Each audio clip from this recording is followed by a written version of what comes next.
बिस्मिल्लाहिर्रहमानिर्रहीम। बबलू वॉइस के प्यारे दोस्तों, अस्सलाम वालेकुम। अखबार में इश्तिहार छपा, मर्सिडीज कार बराए फरोख्त 100 रुपए में। कोई भी उस पर यकीन नहीं कर रहा था, पर एक साहिब यह इश्तिहार देखकर लिखे हुए एड्रेस पर जा पहुंचे और दरवाजे की बेल बजाई। एक डेढ़ उम्र की खातून ने दरवाज़ा खोला। साहिब ने पूछा, आप एक मर्सिडीज कार बेच रही हैं?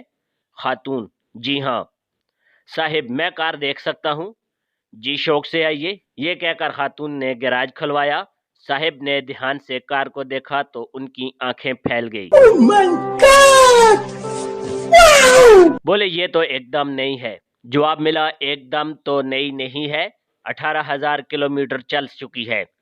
साहिब, लेकिन अखबार में तो इसकी कीमत सिर्फ 100 रुपये छपी है। खातून, सही छपी है, 100 की ही है। आप 100 रुपये दीजिए और कार ले जाइए। मैं नहीं मानता। साहिब ने कांपते हाथों से 100 रुपये निकाल के दिए। खातून ने रुपए लेकर फौरन रसीद बनाई और कार के कागजात चाबी के साथ साहिब को पकड़ा दिए।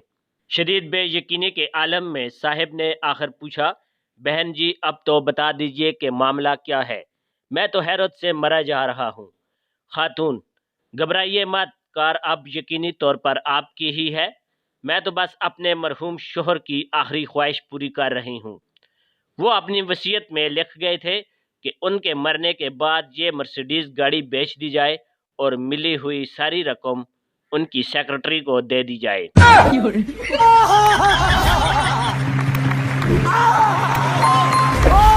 प्यारे दोस्तों, आपसे गुजारिश है हमारे चैनल को सब्सक्राइब करके साथ मौजूद घंटी के बटन को दबा दें। Thanks for watching. Allah Hafiz.